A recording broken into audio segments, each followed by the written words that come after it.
I shared in a previous video that the way we learn as people or as companies or as any organization it's really a 4-step process, and it's a feedback loop is how we learn. Number one, we aim, if we want to learn something, anyone, from a babies to adults to everybody, we aim towards a goal and we try to achieve that goal.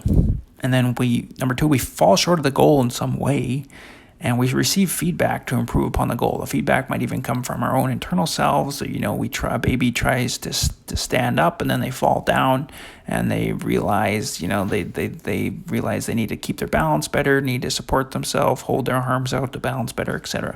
Or it could be clear feedback from somebody else, from an external source. You need feedback to basically pinpointing the issues and ways to improve. And then step number 4 is you need to be able to implement the feedback and try again. So you need to correct your mistakes and get better. And that's it. You just keep repeating those 4 steps over and over and again, and you'll move towards your goal. You'll learn to do something.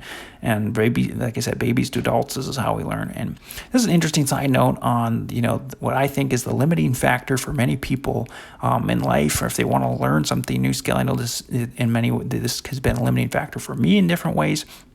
But if it is I would call the fear of failure. If you're too afraid to fail because you're too concerned with how you'll look to others, for example, then you won't even bother starting that iterative learning cycle because you're too afraid to fail.